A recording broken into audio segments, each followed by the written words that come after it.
Mas para falar um pouquinho, né, para quem é leigo, né, e acha que às vezes saneamento básico é só lixo, né, eu queria que o professor começasse aqui pelo professor Marlon, que ele falasse um pouquinho do conceito, né, de do plano de saneamento, o que ele envolve, né, quais são as vertentes aí que a gente tem que estudar nele e por que ele é tão importante.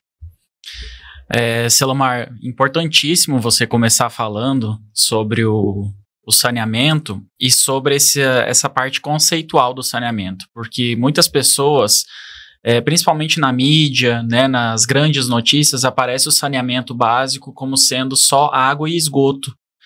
E nós temos uma legislação federal, já desde 2007, né, a Política Federal de Saneamento Básico, na sua primeira versão, né, onde o saneamento foi reconhecido no Brasil na forma de lei, e lá consta que os 4 serviços de saneamento básico no Brasil é o abastecimento de água, o esgotamento sanitário, a limpeza urbana e gerenciamento de resíduos sólidos e o manejo das águas pluviais, né, e a drenagem. Então, são esses 4 componentes que devem ser contemplados no município para um município, né, poder afirmar, não, nós temos os 4 elementos, né, nós contemplamos a população com os 4, com o saneamento básico. Precisa contemplar com esses 4. Para tudo na vida, a gente precisa de um plano. Desde o momento que a gente acorda para ir para o trabalho ou para fazer alguma atividade no final de semana, precisa de um planejamento. Que horas vai levantar, como vai se deslocar, o que vai ser feito, que horas vai voltar, né? Toda ação humana requer um planejamento, por menor que seja. E quando a gente fala de saneamento, é da mesma forma. O município precisa planejar o saneamento para o município, né? Então, por exemplo, nós temos coleta de lixo, né, coleta de resíduos sólidos, que contempla 85% da população. E os outros 15%? Né? Eles serão contemplados quando? Quanto vai custar? Né? Então, isso é colocado no plano, além da manutenção dos 85% já contemplados. Então, o plano, ele coloca metas e objetivos, né, e custos para o município para isso acontecer. Aí, a partir daí, vem os projetos, contratações de empresas ou execução pela própria prefeitura, né, e aí são, né, parcerias, né, público-privadas. A partir daí, a partir do plano, é que as ações poderão ser feitas, né, de fato. Legal. Bom, a gente entendeu um pouquinho o que é saneamento, plano de saneamento, né? Você falou que dentro dos eixos está a drenagem, que está aqui o professor Formiga para falar justamente disso, né? O senhor tem trabalhado, né, como pesquisador nessa área aí de drenagem. Como é que está? Eu sei que você está trabalhando também aqui em Goiânia, né, no plano de drenagem de Goiânia.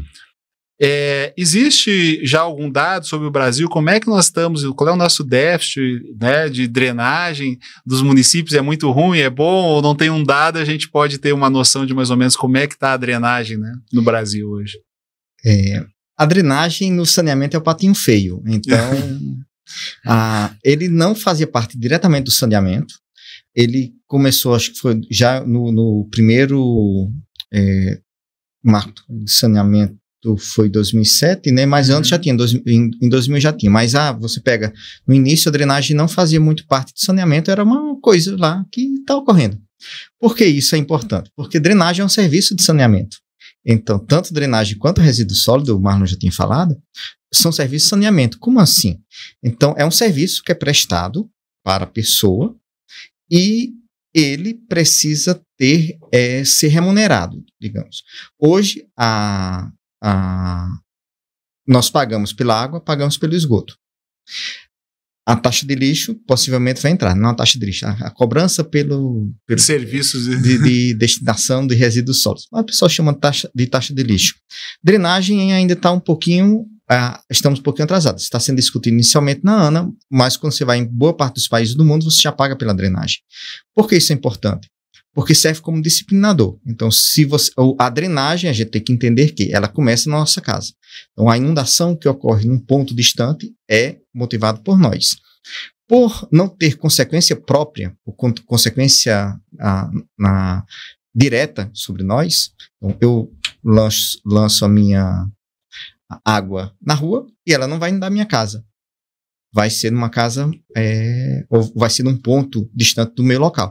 Então, aquele ponto não é meu, minha casa está ok, não está tendo problema. Se você mora mais embaixo, você que sofre, mas o problema não está sendo gerado por você, está sendo gerado por uma pessoa lá em cima.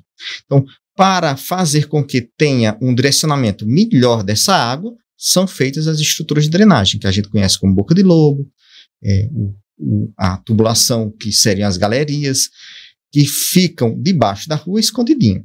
De um modo geral, se a drenagem está funcionando, ninguém lembra dela. Então, ela tem que funcionando bem, ninguém lembra. E isso também traz um problema político. Se ninguém lembra dela, para que eu vou fazer uma obra que não traz retorno? Isso a gente precisa pensar. Então, nesse aspecto, drenagem é tido como um serviço muito altruísta. Certo? Então, eu quero fazer isso porque é legal para o meio ambiente e não quero que o vizinho sofra. Então, eu tenho que fazer isso. Para que tenha um disciplinamento disso, eu tenho que fazer com que as pessoas entendam que eu tenho que controlar minha drenagem na casa. Então, se eu gero mais água, da mesma forma como eu consumo mais água, eu vou pagar mais pela água. Se eu gero mais água, eu tenho que pagar mais por isso. Sim. Eu estou causando mais problema. Então, se eu consigo reduzir a quantidade de água que eu mando para a rua, eu vou ter uma melhoria do sistema, vou ter uma conscientização da população. Então, esse é um problema. Agora, colocar taxa no meio pode ser também uma compensação. Então, talvez tenha uma taxa, se você reduzir muito seu lançamento, você não vai pagar nada. Só complementando ainda aquele raciocínio anterior sobre a questão de drenagem no Brasil, que eu esqueci. Aqui em Goiás, por exemplo, quase 50% dos municípios não tem nenhuma estrutura de drenagem. Por que isso ocorre? Porque a drenagem normalmente corre atrás do problema. Então, só vai ter drenagem em município maior. Quando você tem uma área maior, você tem uma maior impermeabilização dessa área, vai ter uma vazão maior que vai ter o problema. Então, quando você tem esse problema, é que normalmente o pessoal vai implementar a estrutura de drenagem. Então, tem uma quantidade razoável de municípios aqui no estado que não tem. Esses municípios são os pequenos. Então, todos os municípios acima de 50 mil habitantes têm drenagem, os abaixo de 5 mil são raros. Então, nós temos esse problema aí que drenagem serve normalmente para apagar o incêndio. A pergunta? Sobre a questão dos efeitos climáticos, hoje a gente tem mais chuva, né? Então, um problema é que a gente não está nem preparado para a situação atual. A questão é que a gente tem que estar preparado para a situação atual e uma possível alteração que já está ocorrendo, de certo modo. Para a gente aqui em Goiânia, ou aqui em Goiás, vamos dizer, bem interior do Brasil, a variabilidade climática não é tão forte para cheia. A gente vai sofrer um pouquinho mais, ou bem mais, com seca. Então, para cheia, porque a gente está longe do litoral, não tem tanta questão de convergência, então o que pode afetar para a gente é mais um pouquinho falta d'água. Nós temos um problema das cidades grandes, tipo aqui no centro-oeste, Goiânia, Brasília, Campo Grande, Cuiabá, que são as zonas de calor. Então, as cidades são regiões com muito calor, e isso favorece precipitações mais fortes. A gente está tentando estudar, ver se tem aumento de precipitação. Primeira coisa, esse aumento é local da cidade grande ou é generalizado. Então, você compara cidades pequenas e cidades grandes, vê se está aumentando para todo mundo. Porque a gente também pode ter esse viés. Mas, quando você vai fazer esse planejamento futuro, então a gente trabalha com planos, então o planejamento você já tem que imaginar que já pode ter alteração. Então, tem que trabalhar com os melhores dados possíveis, os últimos dados disponíveis, e tentar validar ou tentar validar continuamente eles, porque tem que continuar medindo. Isso é um problema nosso, que não tem tanta medição. Então, a gente consegue ter uma medição maior de chuva nos últimos 10 anos, começou mais ou menos em 2014 com o CEMADEM, com várias estações. Então, hoje a gente só sabe que choveu 100 milímetros no bairro tal, porque tem uma estação lá. O CEMADEM, o CIMEGO também. Então, a gente precisa ter mais estações para ter um melhor conhecimento. Se pegarmos aí 2010, por exemplo, tínhamos duas estações, uma aqui no centro, outra lá na agronomia. Aí nós temos algumas estações na universidade, mas não ficam abertas, não são dados online, mas no CIMADEM hoje em dia você já vê. começa a dar chuva, você já vai lá entrar, tem mais em Aparecida. Aí olha lá, já tem algumas estações. E quantas estações nós temos hoje em Goiânia para medir? Goiânia, eu acho que temos 5. Aparecida tem mais umas 9. Uhum. Então, a gente precisaria de mais. Nós da UFG, a gente tem nosso projeto, a gente está monitorando desde 2010, mais ou menos. A gente está agora com 20. Então, você consegue juntar tudo, dá para ver um pouquinho esse cenário. Países do primeiro mundo não trabalha mais com esse tipo de estação direta, é só com radar. Então, radar você tem uma precisão muito maior, você sabe onde está chovendo especificamente em determinado ponto. A gente sabe mais ou menos está chovendo numa área. Então, e com isso, aí só tem mais um dado importante, vocês estão atrapalhando. Ah, que isso. A gente estava comentando essa semana que quase toda semana estava dando uma chuva de 50 anos, que a gente chama de chuva de 50 anos. Mas como é que está dando chuva de 50 anos toda semana? Porque são estações diferentes, né? Tem seria uma chuva de 50 anos, uma chuva bem excepcional, tipo, perto de 90 milímetros. Nós tivemos 2 esse ano, mas uma num canto, outra no outro. Aí, de repente, está chovendo 90 num ponto, no outro não choveu nada. Certo? Então, você chove 5 no outro. Então, essas chuvas muito concentradas, que são em decorrência da cidade, são bem concentradas. E onde é que vai ter inundação? Onde tiver a chuva. Sim. E, assim, essa questão até da chuva, as pessoas entenderem um pouquinho, né? Quem está vendo nosso podcast, e que talvez não seja aqui da região centro-oeste, aqui de Goiânia, né? Para mim também foi uma surpresa, porque eu sou lá do Rio Grande do Sul, e lá quando chove, assim, é uma região muito grande, né? Que chove, normalmente não. Aqui tem bairros de Goiânia, às vezes, você viu, pegou a pancada de chuva, não, aqui onde eu tô não choveu, né? Então tem essa questão para as pessoas entenderem que as chuvas aqui, pode acontecer isso, né? De um canto ter uma chuva muito intensa, que foi os 50 anos, você falou, né? E em outro não ter chovido, né? Selomar, aí a gente entra numa questão muito delicada e problemática, que é a falta de planejamento do brasileiro como um todo, como ser algo já cultural, né? Uhum. A gente age muito de forma reativa e não preventiva, né? E o saneamento entra junto nesse pacote. Então, falando dos resíduos sólidos, né, do lixo como um problema, a gente tem hoje os resíduos sólidos, eles são um problema mais difícil de serem regularizados devido à necessidade da participação de várias pessoas, desde o gerador de resíduo, a pessoa que comeu uma bala, né, e precisa descartar aquele papel de bala, até o destino final desse pedaço de papel, pegando como exemplo.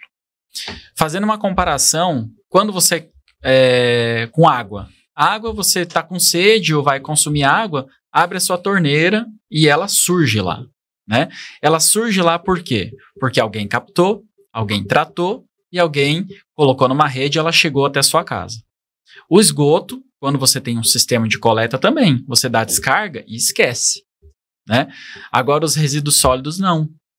A cadeia do resíduo ela é muito mais longa e ela depende de mais pessoas, né? Por exemplo, depende do gerador. Eu tenho um papel de bala. Eu vou jogar esse papel de bala no chão? Posso. É certo? Não. Né? Então, eu tenho que descartar no lixo. Depois, esse lixo precisa ser coletado por alguém. Outra pessoa vai levar esse lixo até uma estação de transbordo. Eventualmente, vai levar de lá para uma estação de reciclagem. Outra pessoa ou outra, né, instituição vai fazer a reciclagem, vai fazer a recirculação desse papel de bala. Ou ainda, vou jogar no lixo, vai ser coletado por outra pessoa que vai ser levado, transportado até um aterro e lá ele vai ser aterrado. Né? Ou no pior dos casos, um lixão. Então perceba que são várias pessoas envolvidas na cadeia para que esse resíduo que eu gerei, que é o papel de bala, ou um copo plástico, ou um sofá que eu quero me desfazer, né, ele percorra um caminho adequado até o destino final. Então aí tem um problema. A necessidade da conscientização de várias pessoas dessa cadeia para que o resíduo não seja um problema para todos, né? Resíduo na rua, pode? Não pode. Por quê?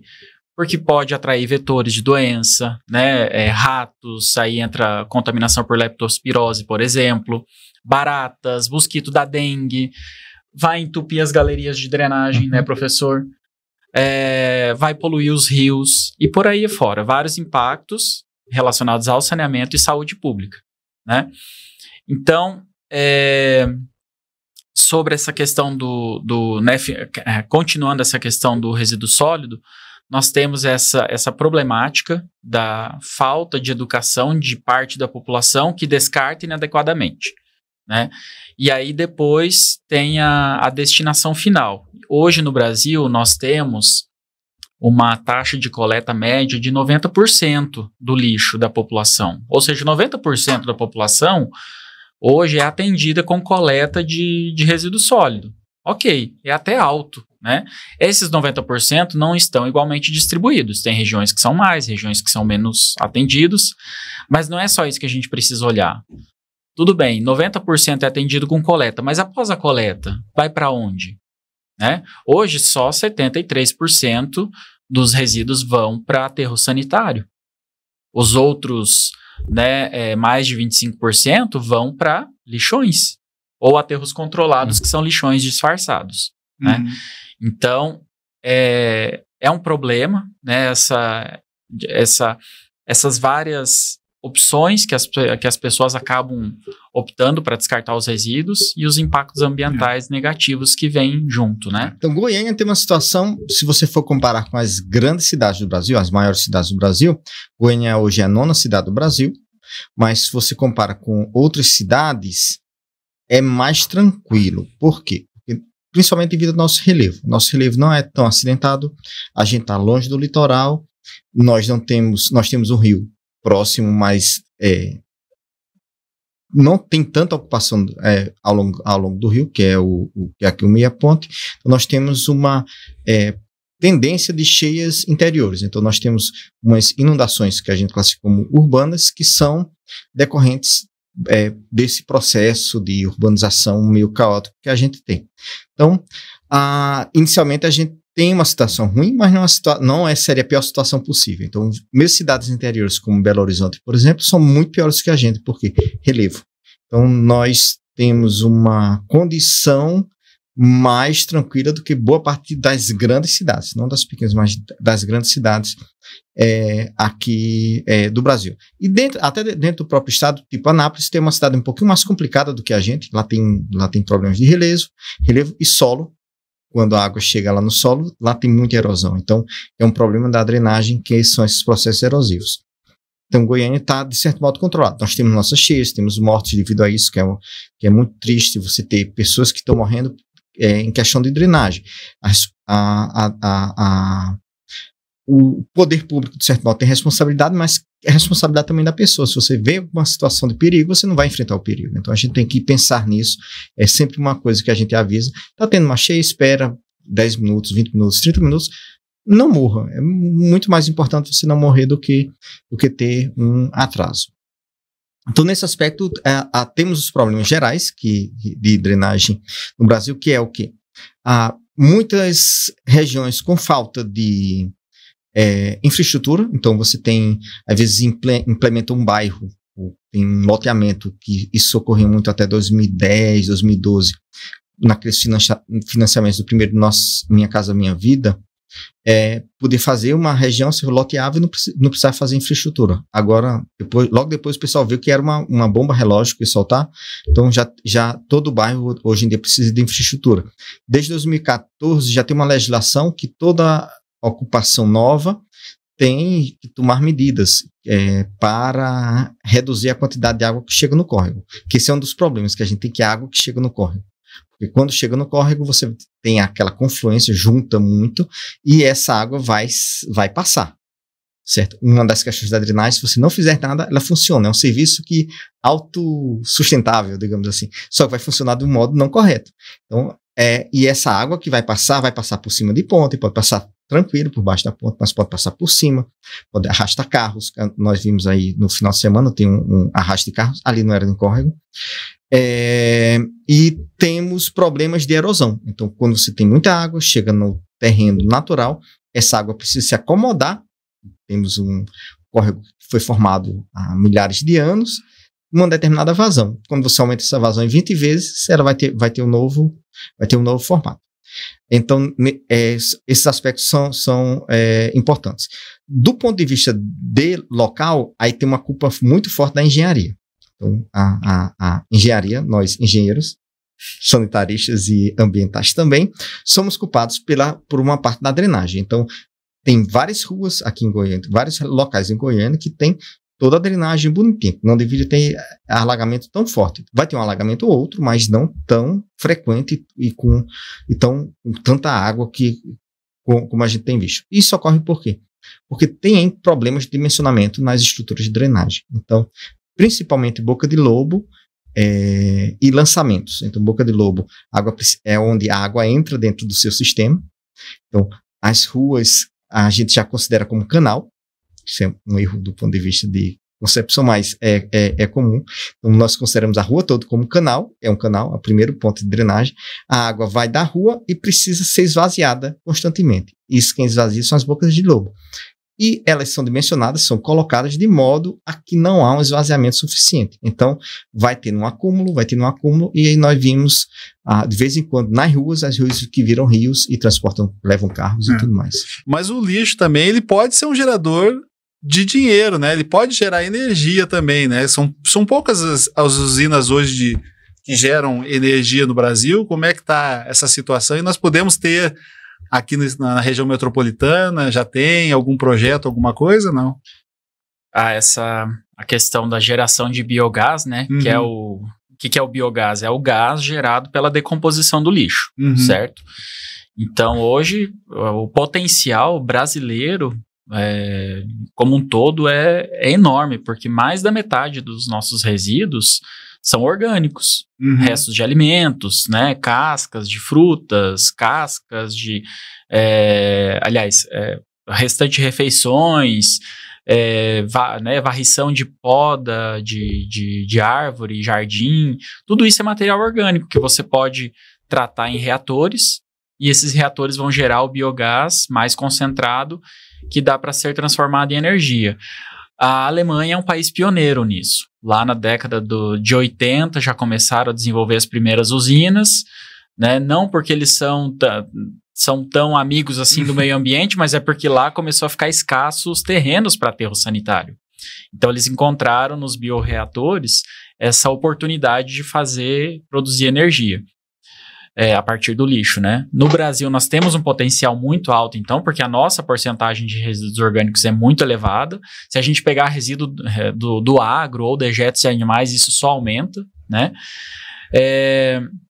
Mas as iniciativas no Brasil ainda são muito poucas. A gente tem muito potencial e pouca implementação de fato. Mas será que realmente é viável, né? Investidor traz retorno mesmo, né? Precisa fazer um estudo antes da quantidade de resíduo e a quantidade de gás que vai gerar, para daí você conseguir definir uma planta de geração de energia, né? Por exemplo, lá em Itajaí, em Santa Catarina, eles fizeram, no aterro sanitário municipal, eles implantaram uma unidade de geração de energia de 4 mega. Isso há um tempo, eu não sei se foi ampliado ou não. Mas fizeram o estudo do resíduo que era colocado lá, viram que gerava gás suficiente para gerar energia. Porque tem que ter uma quantidade mínima de gás, porque senão fica inviável economicamente. Muito caro implementar para pouco retorno, né? Sim. Mas aqui em Goiás eu tenho, né, quase certeza de que o potencial é até mais elevado que lá, dada a grande quantidade de resíduo do agro que a gente gera.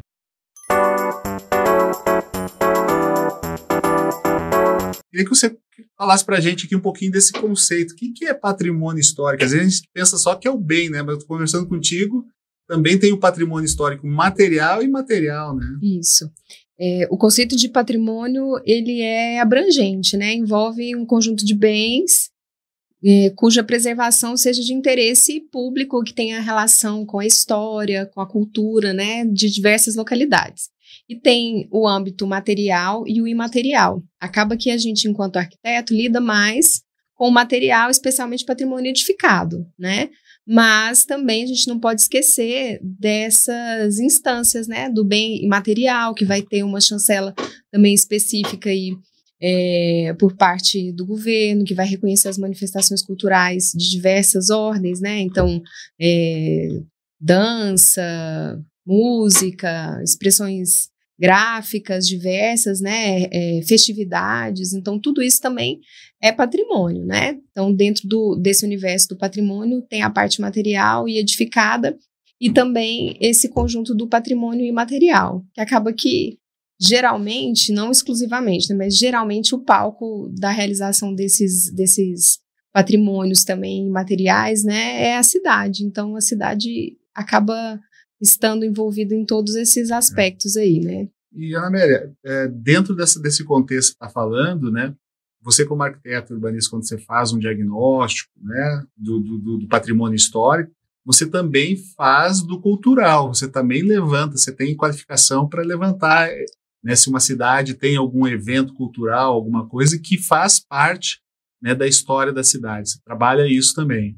Sem dúvida. Quando a gente vai investigar a história da cidade, reconhecer ali, tentar identificar como que ela vai evoluindo com o passar do tempo, reconhecendo os marcos mais significativos ali para aquela localidade, a gente esbarra no imaterial, né? É inevitável. E aí a gente vai apontando, né, nesses diagnósticos, possibilidades ali para que haja uma preservação, um incentivo, né? Porque acaba que o patrimônio imaterial é o que anima, de fato, as cidades, né? Então, essas manifestações culturais, elas são fundamentais para que esses espaços de memória, eles continuem sendo utilizados pela população, né? Eu, como leigo aqui, fico imaginando que, muito provavelmente, o patrimônio material veio depois, né? Provavelmente tinha a cultura de determinada atividade, depois veio o patrimônio ou não?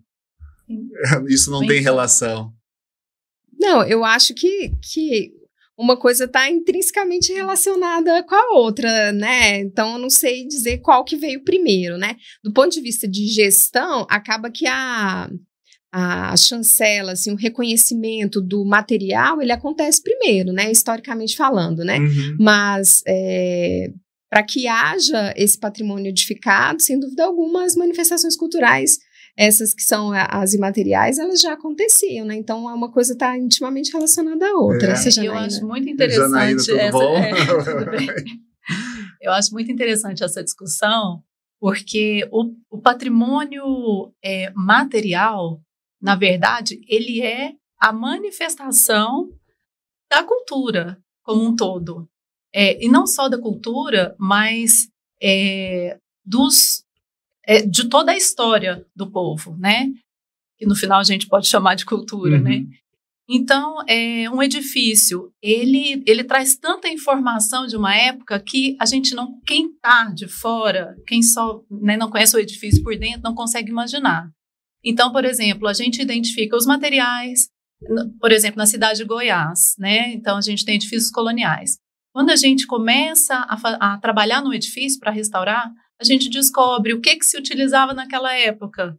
Usavam os materiais locais, as pessoas, né, não tinham como trazer material de fora, então se construía com barro, com o que ele achava ali no ambiente, pedra, crina de cavalo, vegetação, então madeira, etc. Então tudo isso traz pra gente, conta pra gente a história do povo, além da forma de morar. Então, as mulheres, por que tinha aqueles quartinhos lá no fundo, no meio da casa, né? Nem bem no fundo, no meio da casa, bem protegidos. Ali dormiam as filhas. Então, a sala era na frente. Quem não era muito familiar, né, não era muito próximo da família, não passava daquela porta do meio. Ele usava aquela sala da frente. Ele não se adentrava na casa, ele não participava da intimidade da família. Então, e assim por diante. Então, a gente descobre, a casa conta pra gente, e os imóveis em geral, a forma de morar, a forma de viver, né? Dos nossos antepassados. Tudo legal. Isso é cultura, né? Muito bom. Que história legal. Porque também é bom levantar um assunto, né, Ana Amélia?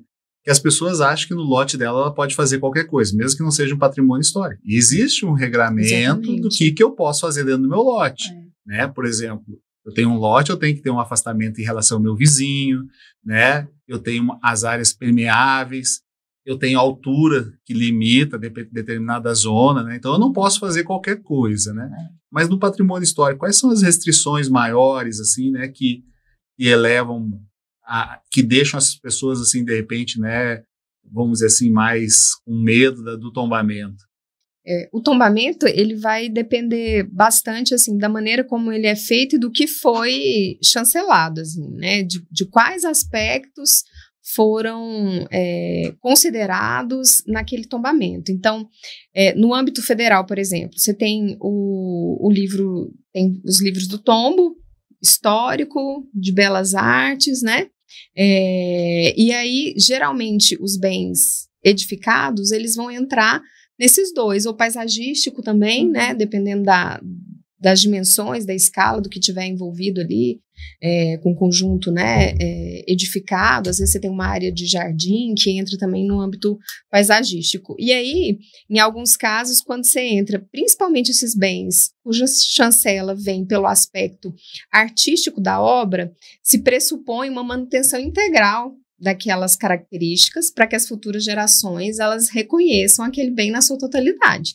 Então, se você parte do princípio que ele tem que ser preservado na sua totalidade, aí você limita bastante intervenções. Não é que não possam ser feitas intervenções, ampliações, adequações do ponto de vista de instalações, de acessibilidade, por exemplo. Às vezes o imóvel ele não tem uma rampa, não tem um elevador, e é importante que isso tenha para que as pessoas utilizem. Então, as coisas podem acontecer desde que o órgão seja consultado, desde que esse projeto seja aprovado, né? Então, isso vai entrar muito. Então, quando a gente tem, assim, e onde que você envolve esse apelo popular maior, é quando você tem um tombamento de sítio, né? Que é o que acontece em Goiás, em Pirinópolis. Então, você tem uma poligonal que define que todos os imóveis que estão ali dentro daquele limite estabelecido, eles precisam conservar sua volumetria, conservar suas técnicas construtivas, justamente para que as futuras gerações reconheçam aqueles aspectos todos que até a Janaína até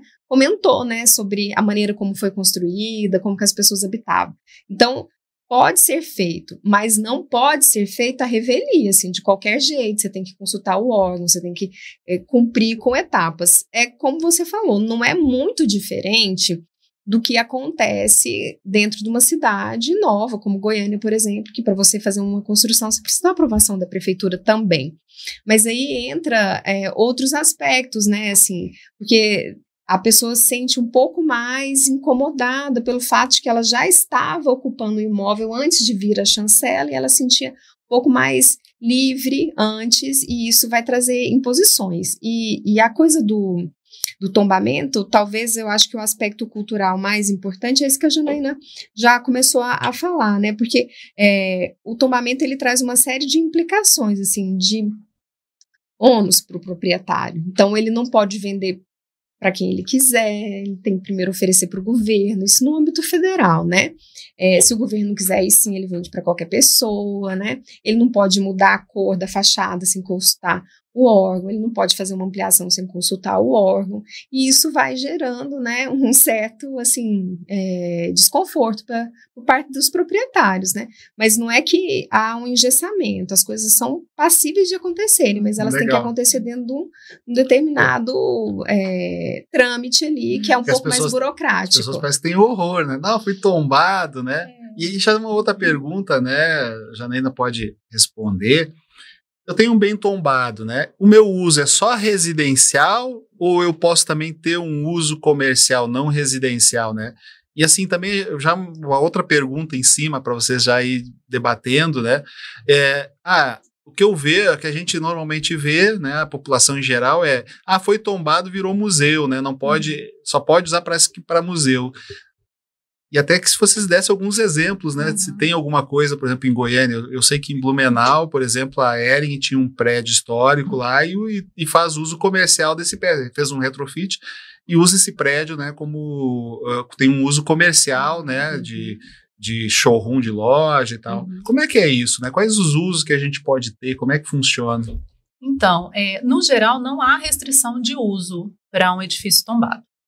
No geral, existem algumas restrições, por exemplo, isso até previsto no decreto-lei de 37, o 25, é um decreto-lei federal. 1937. Isso, ele é de 37, e é o que a gente usa até hoje.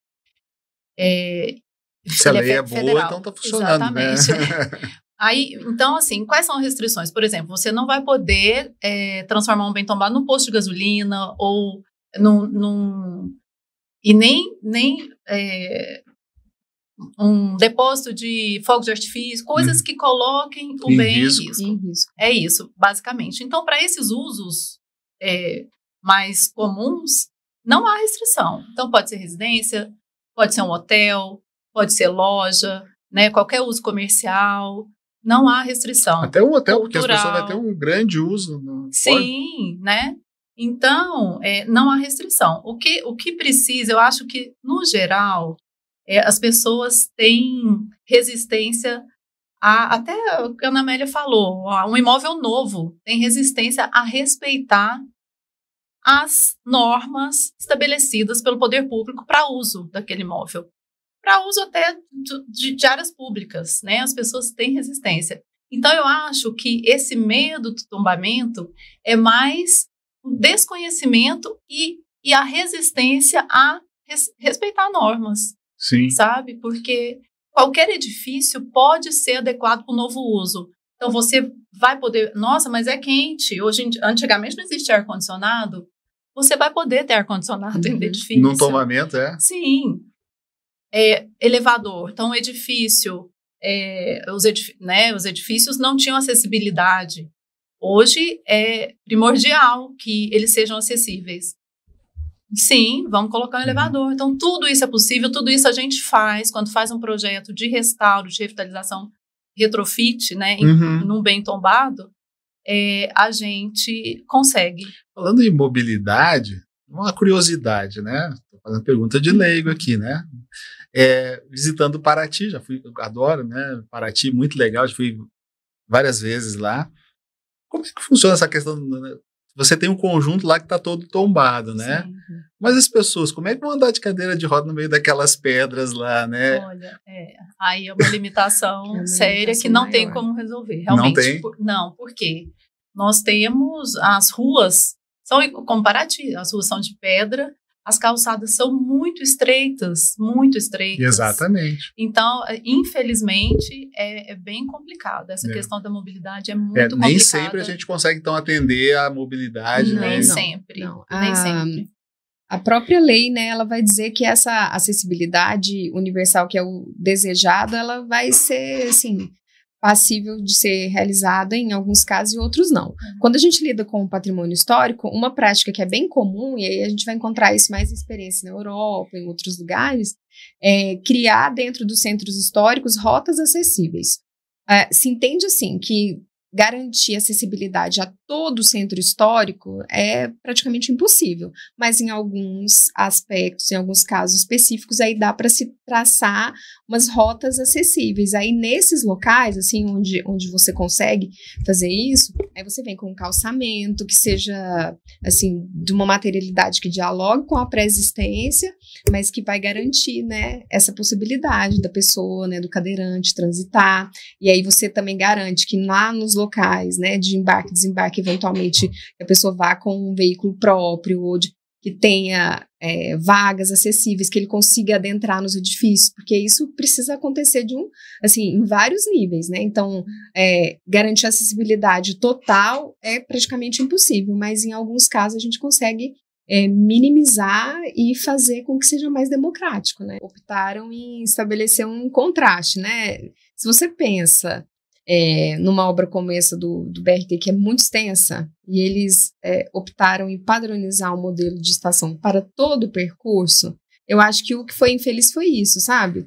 Porque uma coisa é lá na ponta, você manter aquela linguagem, que é uma linguagem que está adequada para o que a gente tem hoje, né, em termos de arquitetura contemporânea, né? Então, é arrojado, tem seu valor ali. Mas no entorno imediato dos bens tombados, eu acho que faltou sensibilidade e um jogo de cintura, sabe? De quem conduziu o processo para falar, bom, então vamos trabalhar com 2 padrões, um aqui para o centro e outro para as outras áreas que não tem esse bem tombado, que não estão dentro desse traçado tombado, no entorno imediato de bens tão importantes, porque aí você conseguiria chegar no meio termo, né? Uma coisa um pouco mais discreta, silenciosa, que não impactasse tanto e não prejudicasse tanto a visibilidade dos da bens. praça, né? Que foi o que aconteceu, da arborização, né? Da vegetação, que é bonita dentro da praça, e bem em frente ao IPHAN. Então, perguntar para o IPHAN qual é que é a ideia, né? O que eles perceberam disso, porque mexeu com a percepção do bem público e não foi. Não sei se vocês têm alguma informação a mais sobre isso, né, do IPHAN em relação a essa. Não conheço. E Janaína, o que você achou daquela estação ali? A Ana Amélia botou. Eu já passei por ali várias vezes e eu sempre me assusto me choca. Sinceramente, é o que a Ana Amélia falou. Eu acho que falta se aprofundar nos projetos urbanos como um todo. Falta, então, os envolvidos, quer seja o poder público, enfim, todos envolvidos num projeto urbano, falta aprofundamento, falta estudar melhor o objeto, falta estudar a cidade. Não é chegar com um negócio pronto, um projeto que... Não estou falando do projeto, nem lembro detalhes do projeto, mas... nem sei de onde veio, assim, pode ter sido até, né, enfim, não vou entrar nisso, mas não pode simplesmente pegar um projeto e colocar assim em cima da cidade, sabe? As coisas não podem ser assim. Tem que haver um estudo mesmo aprofundado de como a gente vai, então, implantar o BRT ou qualquer outro equipamento que seja, né, na cidade. Porque cada cidade pede uma coisa. Vamos fazer igual Curitiba. Aqui não é Curitiba. Pode ter ficado ótimo lá. Aqui não é Curitiba.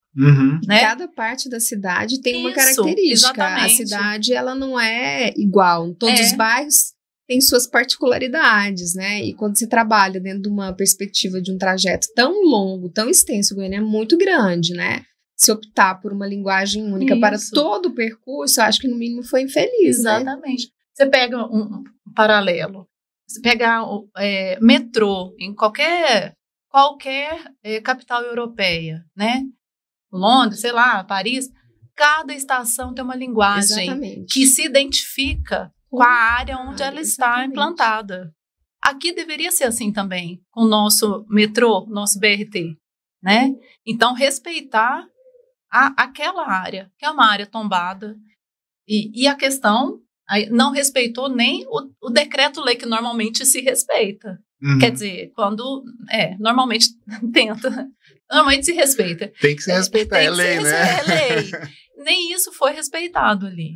Porque realmente é chocante a gente ter a estação ali de frente para a praça, né?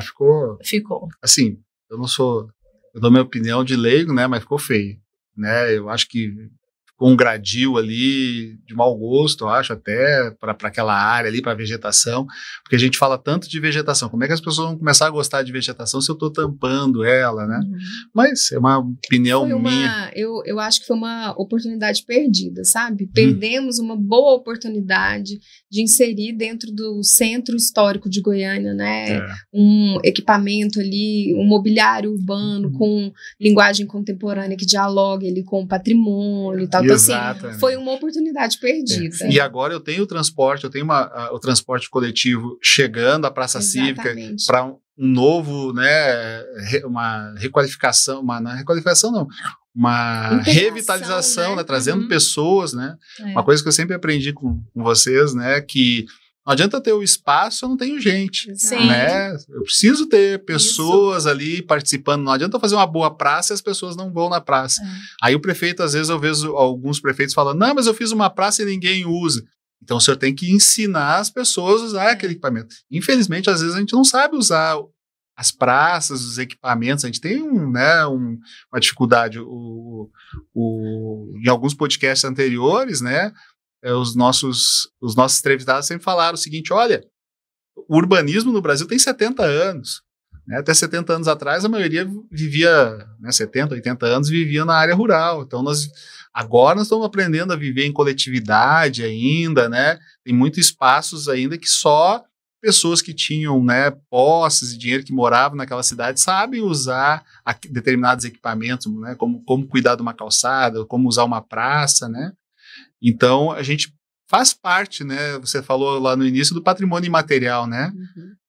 Como a gente pode trabalhar. Então, eu acho que isso falta, essa educação, né, para essas questões. E aí, já entrando como é que a gente pode educar isso, né, vamos falar um pouquinho de plano diretor, né? Uhum. Plano diretor não é a solução completa, né, para o patrimônio histórico, mas ele traz já diretrizes, né, e começa a levantar essa relevância da importância do patrimônio histórico nas cidades, né? Você tem trabalhado aí, o que você tem encontrado, assim, nos diagnósticos que a gente faz de plano diretor? Uma coisa que é muito importante, aqui a gente está dando os exemplos de Goiânia, que é uma cidade que tem um tombamento federal, né? Então, a gente tem bens que são patrimônio nacional.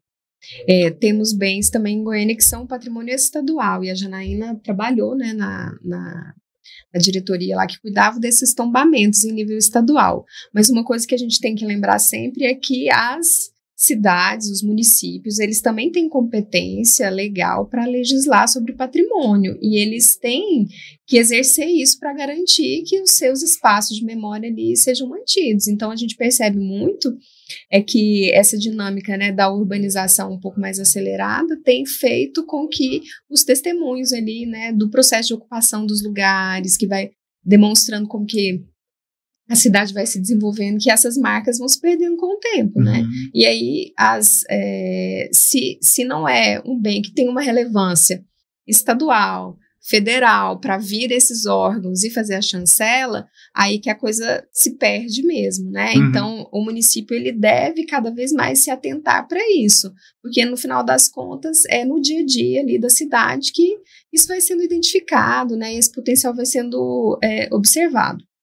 O plano diretor, ele vai sinalizar isso, né? Então, geralmente, nesses locais onde, às vezes, eu já tive a oportunidade, né, junto aí do ITCO, de fazer esses diagnósticos, a gente vai identificar, né? Então, eu conheço a cidade, estudo sobre ela e identifico bens que são importantes, que poderiam receber essa chancela. E aí, a gente sinaliza isso, dependendo da quantidade ali, a gente propõe uma zona específica de interesse histórico, e aí o pessoal que cuida já do texto da lei, né, que aí eu não me meto, mas a gente vai trocando ideias ali para tentar afinar isso e fazer com que a prefeitura perceba que esse primeiro passo, né, essa sinalização que o plano diretor traz, ela precisa ser continuada, com uma secretaria específica, tendo arquitetos para trabalhar com esse patrimônio.